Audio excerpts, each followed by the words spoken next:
Kalixipov. I spared one's last glance back at Nyx to make sure that she hadn't moved. She was still curled under the blanket, reading whatever book was in her hand. A part of me felt sad that she was so distracted, yet another part of me realized I must have appeared the same way to my parents with my phone and whatnot. At least she was being productive. "Alright Alesia, let's go meet with Roderick real fast, and then we can head out into the town together." I grinned underneath my mask and held back the excitement that coursed through my veins. I was so happy that I got to take Alesia out. Even more so knowing that I would get her all to myself, at least for a few hours. I glanced around the hallways and carefully shut the door behind me. Now where were the butlers at? "Hello?" I called out into the empty hall, and waited. In the blink of an eye, Gerald seemed to have appeared in the air. His gloved hand was placed across his chest, and he gave us a small bow. "How may I assist you?" "I wish to have a meeting with Roderick,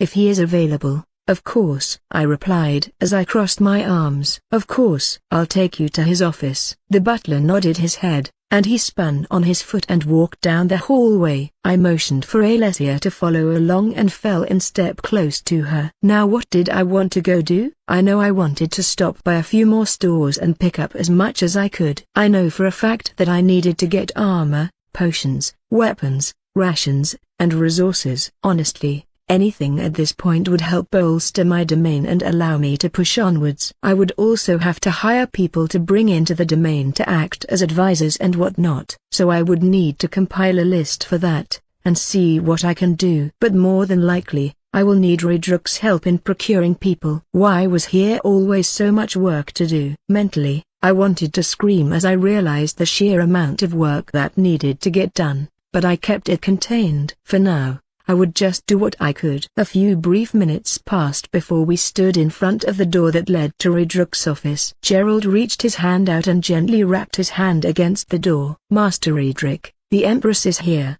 along with her chosen to see you." Silence hung in the air for the briefest of seconds before Roderick's voice radiated from behind the door. "Enter." Gerald nodded his head and reached out to the handle, and opened it. I thanked him, as I stepped into the man's office, and my eyes quickly fell on Roderick's form. He stood gazing out of the window, with a pipe in his hand, and the faint scent of tobacco filled the air. It wasn't the harsh, unforgiving smell that I associated with my father, but something that was gentle, and carefully graced the nose. "Thank you for having me. I just wanted to inform you that Alesia and I will explore the town for some time and that my daughter will remain here." I stepped into the room and gracefully covered the distance to the closest chair to take a seat. The man stiffened slightly, as if he was shocked by the statement. "Are you sure that's a good idea?" "Well, my entire guard will remain here, outside of Alesia, and not to mention your own personal retinue. I have nothing but the utmost faith that no harm will come to her." I laced my words with nothing short of honey. There was enough trust between the two of us. I knew he wouldn't hurt her. But I also trusted Nyx. I knew what she was capable of,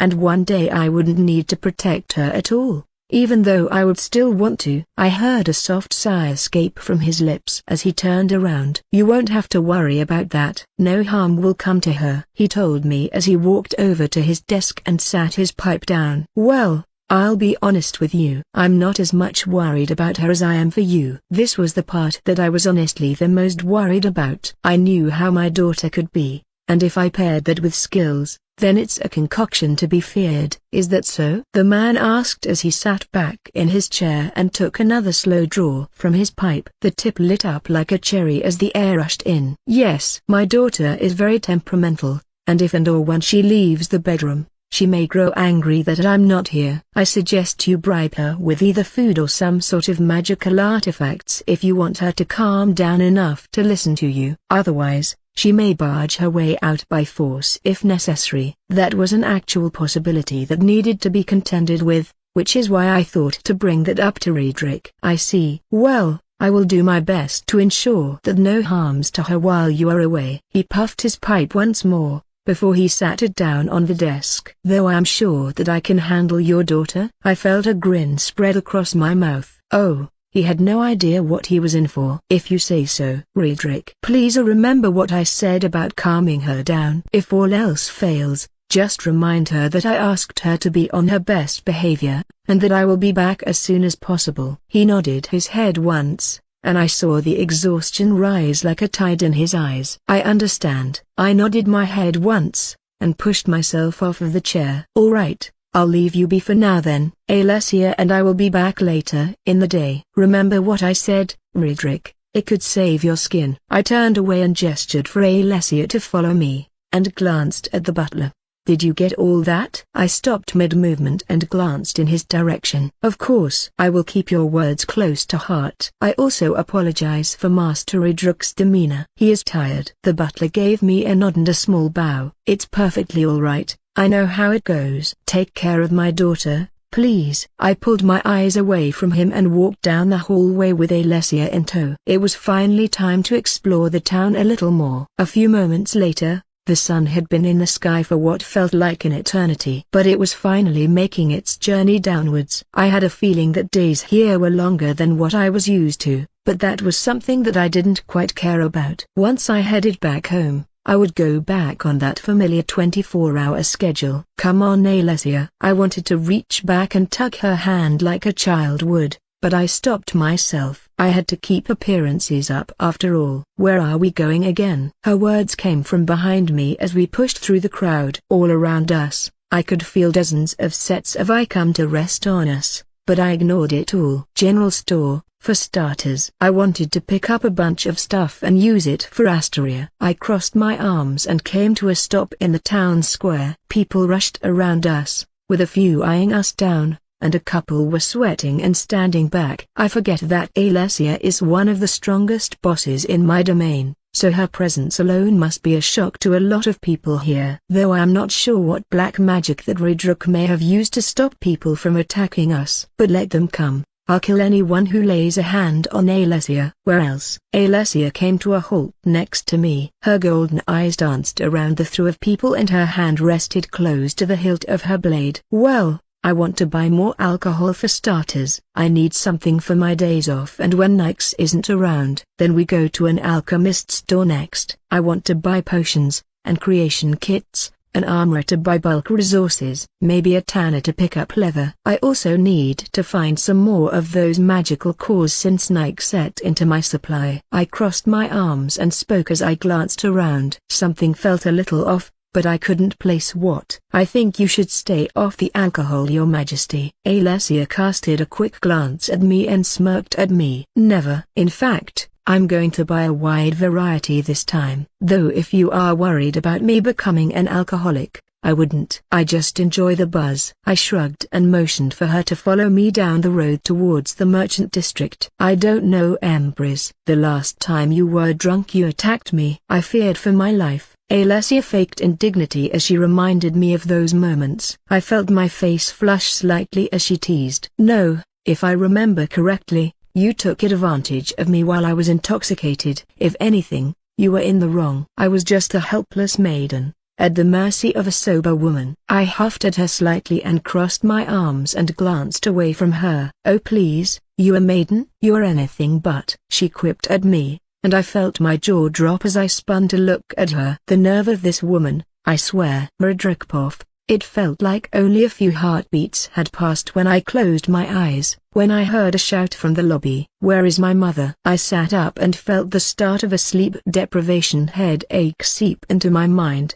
The shrill voice also didn't help me any. Though I recognized the voice. Calixa did say that her daughter may be an issue while she's gone. But she couldn't be that bad. She was just a child, after all. I rolled out of the bed and pushed myself to the door. Now, what was it she said to do? I couldn't seem to remember, as I stumbled out towards the source of the commotion. "Don't make me ask again." "Where is my mother?" Nyx's voice assaulted my mind, as I pushed down the length of the hall and turned the corner and glanced down towards the central room. Nyx stood surrounded by the 6 cloaked figures that escorted them out of the domain. Each of them were facing her, and staring her down, until one stepped forward and spoke to her. "Princess, the Empress informed you that she and Commander Alessia were going out for some time." His voice was deep, almost as if it were coming from a drum. "She did no such thing." Nyx stamped her foot onto the ground, and the wooden flooring underneath it cracked from the sheer force. I didn't realize that the child was so strong. She did. She also asked us to remind you to remain here and listen to Radric. Now please return to your room. What I assumed to be the commander of the assembled guard crossed his arms, and I caught a glimmer of a golden bracer before his cloak consumed it once more. Nyx stared up at him, with nothing short of pure defiance, but as she opened her mouth to speak, he overtook her. She also said that if you refuse to listen, that we reserve the right to confiscate all of your books. At those words, her jaw dropped and her tan flesh turned almost snow white. You wouldn't dare, she stammered out, seemingly shocked. We have permission from the Empress, so please princess, do not force our hands. The hulking cloaked figure stared down at the child, and didn't give any ground. She stared up at him before she turned her head away from them. I can't believe that she left me behind me, she murmured as she spun away and headed up the stairs. Perhaps I should do something to step in, or at least keep the child occupied, till Calixa returns so she won't get into any trouble. Nyx, I called out to her as I leaned against the railing. What do you want? She stopped mid-step and stared up at me, and her eyes raged like twin emerald fires. Come with me to my office. I can get you some food, and maybe some magical equipment. As I spoke, what the Empress told before she left came back to me like a crashing wave. She eyed me for a moment and crossed her arms. I want at least 3 unique items. 2 is the most I'm willing to give you. If you don't take it, I won't give you any at all. I straightened up, and stared down at her, trying to discern any emotion on her face. 2 works for now, but next time, I want 4. She still stood there, frozen in time, as she stared up at me, and her eyes were scrunched slightly. Deal. Now come along. As I said that, I glanced back to the spot that the bodyguards were, and saw that they had already vanished. I didn't know what skills they had as a paladin, but I could tell that the skill they used to disappear belonged to assassins, but I knew that there was more. The question is what, though? If you lied to me, I'll make you pay. She narrowed her eyes at me, and I could see a wand poke its head out from her sleeve. Relax. I won't lie to you. Her mother was a powerful ally, and I wouldn't risk losing that. Not with what was at stake. Okay then. The head of the wand disappeared back into her sleeve, and she skipped down the flight of the steps she was standing on, and quickly scaled the next set. What are you feeding me? She asked as she got closer, and I could see the clear signs of excitement in her eyes as she got closer. Well, whatever you want. Really, I didn't have a set dish in mind. I was just doing this to be nice and to try to cultivate a better relationship with Asteria. Surprise me. I like food. She crossed her arms and walked past me without sparing me a further glance. Which, if I was to be honest, was a bit irritating, but it was to be expected when dealing with nobility. At least her mother was easier to deal with. Of course. What do you want for equipment, then? I asked as I followed her down the length of my hallway. Now, it was just time to test the waters and see what I was dealing with. The serpent people said that she was one of their great ancestors, a dragon, if I remembered correctly. The only issue is that no one has really interacted with dragons in quite some time. It's been a few centuries, and many of even the longest-lived adventurers who knew the dragons have long since passed. Something that I don't have. She stopped in the middle of the hallway and spun around to look at me. Just show me what you got, and I'll let you know what I think. Her eyes dimmed a bit and now twinkled slightly. I had some rare things, some of which I probably shouldn't hand over to a child, but a deal was a deal at the end of the day. Sure thing. I forced a happier tone through my lips, and I mentally sighed. She was a little strange if you asked me. Good, good, she hummed as I followed behind her and watched her skip away. It was also a little strange with how fast her emotions changed. Not even 2 minutes ago, she was in distress. So, do you know where you are going? I asked as I glanced around the hallway. As far as I knew, she hasn't been down this far. Yep, She didn't bother to look back as she skipped towards the door to my office. If you say so, I do say so. I'm never wrong. She nodded her head curtly as she skipped towards my door and then stopped to wait for me. I felt a mental burden pressed down on me as I listened to her. I realized now what Calixa meant when she said that her daughter could be hard to handle. I was also feeling like she did this intentionally. The willpower that I conjured to get out of bed was slowly fading. As I pressed it open, she happily nodded and skipped into the room, and dashed to a chair. "Now bring me your end of the bargain," Nyx told me as she nestled into a chair, and shot me a wide-toothed grin. I had to suppress another flare of annoyance that threatened to lash out. Calixa must have the patience of a saint if she was willing to handle something like this. "Sure, I'll have Miranda do it." I raised my voice slightly, knowing that she would hear me as I walked over to my chair and sat down. "Miranda, would you also get us some food?" "Whatever you want to make." Nyx glanced around the room and her face scrunched up slightly as her gaze landed on me. "Is she your mate?" "Mate?" It was a strange word coming from the child, but in a way, it was also heartless. It implied that there wasn't any emotional connection. "Yeah, Mother says the proper term is girlfriend or boyfriend, but mate just makes more sense to me." "So is Miranda your mate? Do you love her?" She leaned forward in her seat and eyed me. It was making sense why she acted how she did. But I wouldn't say that she wasn't smart. She was just a little naive. "Well, Miranda is special to me, so yes, I do love her. She's been around here for a while, and makes my life easier. Lately I have found myself falling for her though. So that was a plus." "I see. Love is interesting." It was a concept I didn't understand for a while, but it has been making more sense to me. "I thank you for the knowledge." She sat back in the chair and crossed her arms once more. "So Broken Bahus is your mother's mate, then?" I picked up on her words and tried to shift it in a way that Nyx would understand, while giving me information that I could use in the future. "Miss Alessia. She's been Mother's mate for as long as I could remember." "Why?" She tilted her head slightly as she answered my question. "I've known your mother for quite some time, and she mentioned nothing about being with someone. In this case, I think honesty would be the best way to approach her, so she doesn't shut me out." "She doesn't really talk about it, even with me. Mr. Chiron says that's just how she is. So I don't really push the topic." So it would probably be for the best then if I didn't bring up the fact that I knew she and Alessia were together. It would also answer the various questions that I had in regards to them and what Alessia's status as a chosen was. But really, it didn't matter all that much to me. Good for them. I was just curious about what those two were. Now it was time to deal with the child before Calixa got back. Mostly since I didn't want to risk her rampaging around the house. "Calixa Poff."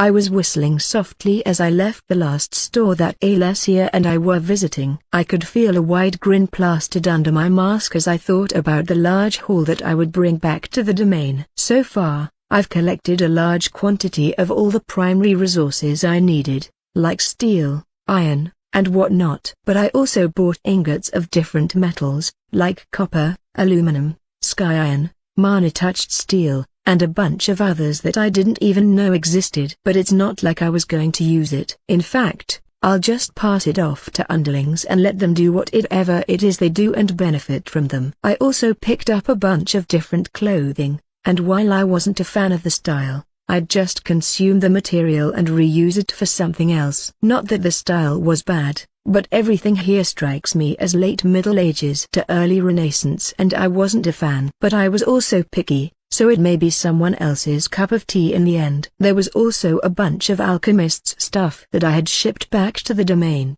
like potions, poisons, and even entire production kits, but that was for Nyx, more or less since she expressed an interest in it. It was also me just spoiling her, more than I should, but I couldn't help it. "Empress," Alessia called out to me as I pulled my eyes away from the night sky that was now twinkling. 2 moons floated impossibly close, yet so far, and cast warm rays of silver light down on us that mingled with the starlight that twinkled so very far away.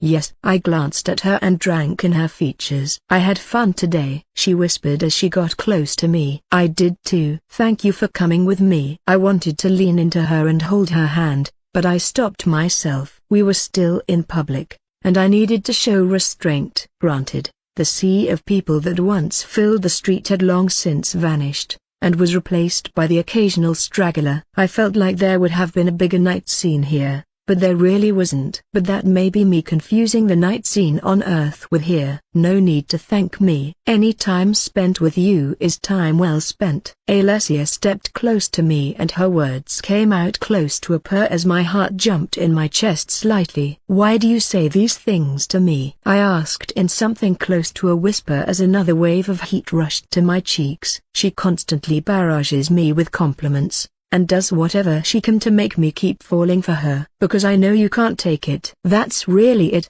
She stepped away from me and glanced around the barren road. All around us, shops were closing up, and lights were going out left and right, leaving us alone on a stone-crafted road. The wind gently pushed through the buildings and pressed into me, before rushing around me and down the road. That's not fair. This woman, I swear, would be the death of me. Instead of replying, Alessia just walked as close as she could to me, and we both just basked in the silence and comfort of each other's presence. At least until a strange feeling came over me, almost like someone was watching me. Do you feel that? I asked as I stopped moving, and I clenched my fist. I do. Do you want to make a run for it? Alessia asked as she placed a hand onto one of the swords on her back. Yeah. I'd much rather not make a scene in Redrux town. Otherwise, I'd say we could stay and fight. I glanced towards her and made sure my sports bag was pressed tight against my back. Try and keep up,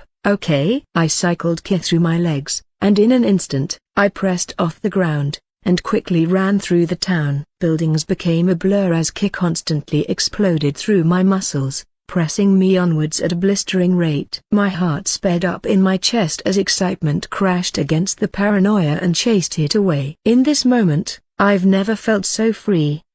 And when I was fighting, maybe it was something that I should do more. I could even make it a pastime with Nyx. My feet hardly touched the ground as I took a step after step, and in only a few short minutes, I appeared in front of Redrux house. But Alessia was already there, with her arms crossed and a smirk on her face. Sorry Empress, it seems I'm faster. You only won cause I didn't go all out. I huffed at her, but I wasn't angry in the slightest. It was a fun way to gauge how fast she was. Granted, I really wasn't going all out, but even at the speed I was moving, I still thought I was pretty quick. Sure Empress, if you say so. Alessia gave me a wink as she spun on her foot, and walked towards the gate, leaving me in the dust. Alessia lately has been getting more and more bold, and I didn't know what to say. Usually it was me taking charge, but now she seemed to be on the offensive. I was starting to think that she was trying to get a reaction out of me, and boy, was it working. I may have to kick her down a peg or two. But not here. No, I'll bide my time for now. I bit my lip, and quickly covered the distance between the two of us as we walked through the spiraling garden, and towards the front door. The place was still standing, so that was good. The next question would be soon answered, and that is if Nyx is being a nuisance. As soon as I reached the front door, it swung open, revealing Gerald. Welcome back. He stepped to the side and allowed us to step in. Was Nyx was a problem while I was away? I stepped into the house and glanced around to see if anything had changed, and lo and behold there was a small footprint in the main lobby, the shape of Nyx's boot. She appeared from her room a few hours after you had left, and your guard had to convince her to return. However, Master Redrux came to the rescue before she could do anything else. He spoke as he followed me, and I couldn't help but sigh. I knew Nyx was going to act up, but thankfully, Redrux reined her in. Is she still in there? I asked as I glanced around and saw a few of the shadows on the ceiling dancing around. It was a moot question if the Palatines were still here, but I wouldn't give that away. Yes, she returned with her equipment in hand 30 minutes ago, and we haven't heard a word from her since. We came to a halt in the main lobby and I glanced around. Well, at least she wasn't too big of a hassle. Is Redrux still awake? I shot a glance towards his office. No, he recently retired to his room for the evening. I nodded and pulled my gaze away from his side of the house. I understand. In that case, Alessia and I will retire to the room for the evening then. I appreciate your help, Gerald. "It's my pleasure," he replied with a low-swept bow, before he turned away and silently climbed the staircase. I spared a glance towards Alessia, and back towards Gerald, all the while trying to think of what I needed to say to Nyx. Thankfully the damage wasn't too bad, but I would still cover it. Well, better now than never, I suppose. I pushed the door open to my room, and found Nyx sitting on the floor, wrapped up in a blanket with a couple of books spread around in a semicircle in front of her. Like a flash of lightning, her face twisted towards me, and excitement danced through her eyes, that was then followed by a sense of sadness. "Hello, Mother." Nyx glanced away from me and back towards her books. "Hello, Nyx." Well, usually she would have jumped up to give me a hug, so this was a new one. This is probably the coldest Nyx has acted towards me, and I wasn't sure how to feel about it. "You left me behind." She turned her back towards me, and as she reached out towards one of the books on the ground, "I asked you if you were okay with it. You told me yes, so I don't see why it's a problem." I crossed my arms and leaned against the wall while Alessia stepped into the room and closed the door behind her. She stiffened for a moment, and she placed the book back on the ground. Her small hand reached out, and she touched the ground, and scratched at it as silence settled between us. I didn't realize I was so enthralled with what I was reading that it didn't register it, but I remember you saying it now that you mention it. Nyx brought her feet up to her chest, but she still didn't turn around to face me. I dropped my arms and walked over towards her. "Nyx, you know I'll never leave you, right?" I dropped to my knees behind her and threw my arms around her. "I know. I was just scared that you did. The Palatines didn't tell me where you went, and I was just so angry, I didn't know what to do." "Oh, Nyx, why were you such a handful?" Not to mention that she was clingy, but what could I really say about that? I was the same way, even if I didn't say it out loud. "Next time, poke your nose out of your book, and we can talk about it, okay?" "Okay, I'm sorry, Mother, for acting the way I did." She turned around in my arms and buried her head into me. "That's all right, but in the morning, I want you to apologize to Redruk for putting a hole in his floor, and for taking stuff from him, and I also want you to return them to him. As much as I love her, I also needed her to learn her lesson." Morning came far too quickly as I woke up. Nyx was nestled into me, and a small bit of drool was dripping from the corner of her lips. I wiped it away and laid there for a little longer to cherish the moment. Now, all I had to do today was meet with Redruk and whoever else wanted to talk, and then, more than likely, I would call it a day and return to the domain. I've only been gone for a few days and I was already feeling a little homesick. I glanced around the room and saw that Alessia was standing in the corner with her arms crossed. Her eyes were slightly glazed over as if she were lost in her own thoughts. I pulled my eyes away from her, and they settled back on Nyx. "Oh, my sweet child, how much of a handful you were." I reached up, and I pressed my finger into her cheek. "Nyx, it's time to wake up," I whispered as I poked her cheek. "Mother, 5 more minutes," she murmured as she rolled away from me. "No, get up now, please." I matched her roll and snuggled her a bit. "I don't want to." She huffed at me as she nestled further into me. "Get up now, or I'm going to tickle you." My words were laced with no small amount of teasing as I wrapped my arms around her tighter. "No, don't you dare," she hissed as she tried to pull away from me, but I latched onto her and pulled her back. "So, are you going to wake up, then?" "Fine, Mother, I'll get up." She sat up off the bed and wiped away her eyes, yet the bags that rested under her eyes still sat there. "Did you stay up late reading?" I asked as I pushed myself up. I know I didn't need to sleep, but I still enjoyed it. It gave me some sense of normalcy outside of the dreams I had about Astria. "Yes, Mother." I was so caught up in it, I forgot what time it was. "I only went to sleep a short while ago," she told me through another yawn. I stared at her for a moment and thought about all the times that I stayed up late doing less than productive things. At least it's something that will help her in the future. Sleep is important too, you know. "Yes, Mother, I know." "I'm sorry." She hopped off the bed, and walked over to her backpack, and opened it. I decided to drop the topic, and glance over at Alessia. "Good morning, I called out to her as I sat against the headrest. "Good morning, Empress," she replied with a small bow. "Did you sleep well?" "I guess it doesn't feel as good as it used to." Sleeping now felt a little strange, but in a way that I couldn't put my finger on. It was like I was wide awake, yet I simply ceased to be. It was a strange feeling that I didn't have a word for. "My apologies, Empress. I wish I could aid you in the matter." "Oh, I'm sure you could, darling." I smirked at her, hoping to convey the meaning to her without Nykes picking up on it. "Lately, there has been an underlying sexual tension between us. A large portion of it would be because I have had no sort of sexual contact with anyone in what felt like forever. I was just trying to be good, and let this relationship burn out for a bit longer before I wanted it to take a step further. Though being fair, it didn't have a choice but to work out between us. I wouldn't allow for anything else."